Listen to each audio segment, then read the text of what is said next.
যদি বলে আমার ইউনিয়নের চেয়ারম্যান, আমার ইউনিয়নে আজ থেকে 5 ওয়াক্ত নামাজ কায়েম করতে হবে, তাই কায়েম হয়ে যাবে। বলেন ঠিক কিনা বলেন? আর আমাদের নেতা এমন লোক আছে যারা নামাজ তো পড়ে না, নামাজের আহ্বান কিভাবে দিবে তাও জানে না। ঠিক কিনা বলেন? এই জন্য আমরা দোয়া করি আজকে নেতৃস্থানীয় যারা আছে, আমাদের দেশে ক্ষমতায় যারা আছে, যারা আসছে এবং আসতেছে, তাদের সকলকে আল্লাহ রাব্বুল আলামিন ওমর রাদিয়াল্লাহু তাআলা আনহুর মতো চরিত্রবান করে দিন। বলেন আল্লাহুম্মা আমিন। সম্মানিত ভাইরা আমার আলোচনায় কাম টু মাই পয়েন্ট। আমরা সূরা কোন সূরা তেলাওয়াত করেছি? সূরা কলাম। ইংরেজিতে কি বলে? পেন। পেন মানে কি? কলম। এই সূরা হচ্ছে 68 নম্বর সূরা, 68। তার 42 নম্বর আয়াতে কারিমা আমি তেলাওয়াত করেছি। এই সূরা হচ্ছে মোট আয়াত হচ্ছে 52টি। কয়টি? 52টি। রুকু হচ্ছে 2টি। বলেন না সুবহানাল্লাহ।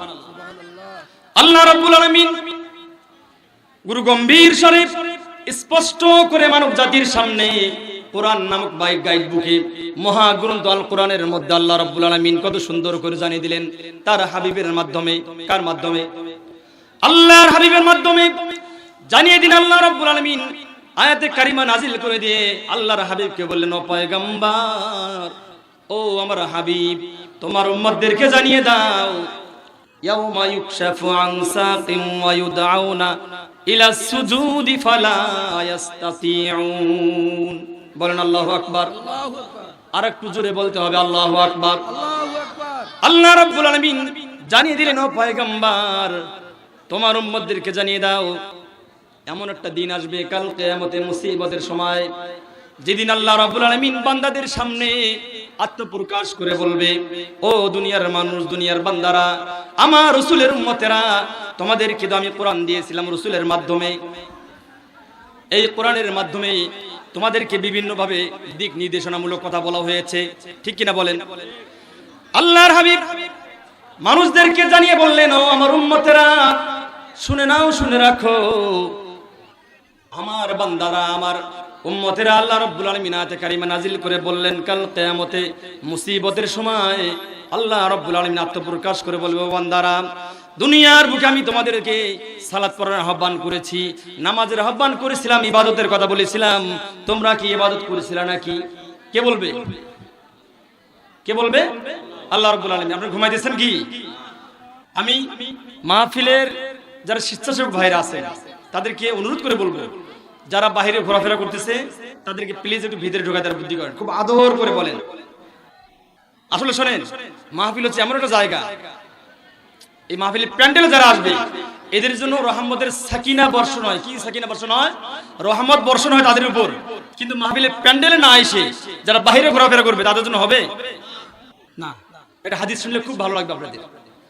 আল্লাহর পয়গম্বর হাবিবে কিবরিয়া আখিরি জামানার পয়গম্বর একটা হাদিসে বললেন, ও আমার উম্মতেরা, আমার সঙ্গী সাথীরা, তোমরা যখন জান্নাতের বাগানে প্রবেশ করবা, তোমরা জান্নাতি ফলগুলো, আহারগুলো তোমরা ভক্ষণ করবা। সাহাবীরা জিজ্ঞেস করলেন, ইয়া রাসূলুল্লাহ, ইয়া হাবিবাল্লাহ, দুনিয়ার মধ্যে আর কোনটা জান্নাতের বাগান, আর কোনটাই যে জান্নাতের ফল, আমরা কেন বা কিভাবে জান্নাতের ফলগুলো ভক্ষণ করব ইয়া রাসূলুল্লাহ? আল্লাহর হাবিব বললেন, যেখানে কোরআনের কথা হয়, যেখানে আমি রাসূলের বরত্বের কথা হয়, হাদিসের কথা হবে, সেই জায়গাটি হচ্ছে জান্নাতের বাগান, জান্নাতের টুকরা। বলেন সুবহানাল্লাহ। তারপরে সেখানে যখন সুবহানাল্লাহ বলতে বলবে, আলহামদুলিল্লাহ বলতে বলবে, তোমরা কাল বিলম্ব না করে, আর বিলম্ব না করে, এদিক ওদিক না তাকিয়ে সঙ্গে সঙ্গে যদি সুবহানাল্লাহ, আলহামদুলিল্লাহ, আল্লাহু আকবারের তাসবিহগুলো স্বতঃস্ফূর্তভাবে বলতে পারো, উচ্চারণ করতে পারো, তাহলে এগুলোই হচ্ছে জান্নাতি ফল। জোরে বলতে হবে সুবহানাল্লাহ। আমরা কোথায় বসে আছি? জান্নাতের বাগানে। জান্নাতে কি সবাই যেতে পারবে? বলেন, যেতে পারবে? এই জন্য এখানেও সবাই আসতে পারবে না, নিয়তের উপর নির্ভর করে। যাদের নিয়ত আল্লাহ কবুল করছে তাদেরকে টেনে হেসড়ে হলেও এখানে ঢুকাবে, যাদেরকে কবুল করে নাই তাদেরকে যে কোনো ভাবেই শয়তান তাদেরকে বাইরে নিয়ে যাবে। এটাই কিন্তু হাদিস। আল্লাহর হাবিব আরেকটা হাদিসে বললেন, ওয়াল্লাহু খায়রুন ইউফাক্কিহু ফিদ্দীন। আল্লাহর হাবিব কত সুন্দর করে জানিয়ে দিলেন, ও আমার উম্মতেরা, শুনে নাও, আল্লাহ রাব্বুল আলামিন যার কল্যাণ চান, যার ভালাই চান, তাকে যে কোনো ভাবেই আল্লাহ রাব্বুল আলামিন দ্বীনের কাজ, কল্যাণের কাজ করার সুযোগ দেন। বলেন সুবহানাল্লাহ। যে কোনো ওয়েতে, যে কোনো উপায়ে আল্লাহ রাব্বুল আলামিন তার দ্বারা দিনের কাজ করে নেন, যাতে সেই বান্দাটা আল্লাহর ইবাদত করতে করতে এই ওসিলা করে জান্নাতের অধিবাসী হতে পারে। বলেন সুবহানাল্লাহ। আর মিয়া আমরা সবাই জান্নাতে যেতে চাই, কিন্তু কাজ নাই, ঠিক কিনা বলেন?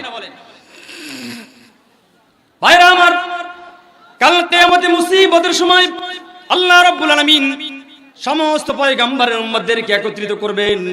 আদম আলাইহিস সালাম থেকে শুরু করে আখিরি জামানার পয়গম্বর আপনার আমার কলিজার টুকরা নবী মুহাম্মদুর রাসূলুল্লাহ সাল্লাল্লাহু আলাইহি ওয়াসাল্লামের হাজারো কোটি লক্ষ বিলিয়ন জিলিয়ন ট্রিলিয়ন উম্মতদেরকে একত্রিত করার পরে আল্লাহ রাব্বুল আলামিন বলবেন, ও আমার বান্দারা, দুনিয়ার বুকে তোমাদেরকে পাঠাইছিলাম ইবাদত করার জন্য, তোমরা কি ইবাদত করেছো নাকি? সবাই সমস্যার উত্তর দিবে, হ্যাঁ, জি, নাম ইয়া রাব্বাল আলামিন, ইয়া হাকামাল হাকিমিন, আমরা আপনার ইবাদত বন্দি করেই আমরা কিন্তু দুনিয়া ছেড়ে এসেছি। আল্লাহ রাব্বুল আলামিন কি করে? ইবাদত করেই আমরা দুনিয়ায় ছেড়ে এসেছি।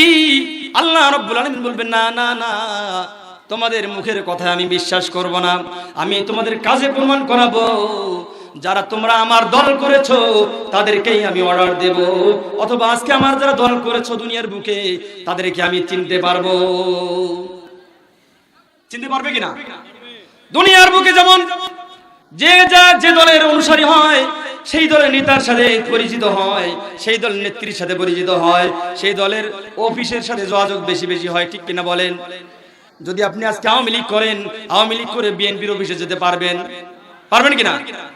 একদম নির্বিঘ্নে উত্তর দিতে হবে। কোনো ভয়ের কারণ আছে এখানে? আপনি আওয়ামী লীগ করলেন সারা জীবন, আপনাকে যদি বলা যায় আওয়ামী লীগের অফিসে আজকে খাওয়া দাওয়া নাই, বিএনপির অফিসে মিটিং হয়েছে, খাওয়া দাওয়া খুব কোরমা পোলাও জর্দা বিরিয়ানি আছে, চলো ওখানে যেতে হবে, আপনি আওয়ামী লীগের পরিচয় বাহী একজন লোক, পরিচিত কার্ড নিয়ে আপনি বিএনপি অফিসে যাবেন, আপনাকে সুন্দর আদর, নাতি জামাই আদর অথবা জামাই আদর করে খাইতে দিবে কিনা বলেন? দিবে কিনা? দিবে না? ভালো করে বলেন, দিবে না তো?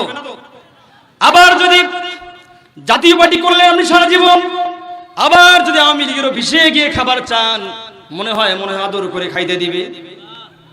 কেন দিবে না? কারণ তারা জানে আপনি একটা দলের অনুসারী, আপনি একটা দলের সদস্য, আপনি দলের নাম প্লেট নিয়ে চলাফেরা করেন, ওই দলের সুযোগ সুবিধা অনেক কিছু ভোগ করেছেন আপনি, ঠিক কিনা? ঠিক না? অথচ দুনিয়ার বুকে যদি একটা দল ত্যাগ করে অন্য দলে যাওয়া যায় না, সারা দিন মিছিল করলেন এক দলে, সন্ধ্যায় গিয়ে অন্য দলের মিটিং এ, অন্য দলের অফিসে খাওয়া দাওয়ার কোনো সম্ভাবনা নাই, তাহলে মনে হয় আল্লাহ রাব্বুল আলামিনের দুনিয়ায় আপনি আল্লাহ রাসূলের বিরোধিতা করলেন, কোরআনের আইন যাতে বাস্তবায়ন না হয় এর বিরোধিতা করলেন, রাসূলের হাদিসকে মানলেন না, কোরআনকে বৃদ্ধাঙ্গুলি দেখালেন, মরার পরে মনে হয় আপনি আল্লাহর দরবারে আল্লাহর দল হয়ে গেলেন, তাই কি? অথচ ভাইয়েরা আমার, বিবেকের কান দিয়ে শুনেন, দুনিয়ার বুকে আপনি ইসলাম প্রতিষ্ঠিত হোক আপনি চাইলেন না, কোরআনের আইন বাস্তবায়ন হোক দুনিয়ার বুকে চাইলেন না, কোরআন অনুযায়ী রাষ্ট্র পরিচালনা হবে এটা চাইলেন না, বললেন যে কোরআন তো রাষ্ট্রের কোনো কিতাব নয়, কোরআন তো ধর্মীয় গ্রন্থ, এই গ্রন্থ তো সংসদে আনা যাবে না, এটা তো আমাদের বিধর্মী বৈপরীত্য শুরু হচ্ছে, এটা বললেন, অনেক কিছু ভাবে বললেন আপনি। কিন্তু সেই ব্যক্তি যখন মারা যায়, মারা যাওয়ার পরে আমরা হাজারো লক্ষ কোটি হুজুর আলেম ওলামা মিলে যদি বলি বিসমিল্লাহি ওয়া আলা মিল্লাতি রাসূলিল্লাহ, ইয়া রাসূলুল্লাহ, ইয়া হাবিবাল্লাহ, আল্লাহর নামে তোমার দলে ঢুকাই দিয়ে গেলাম,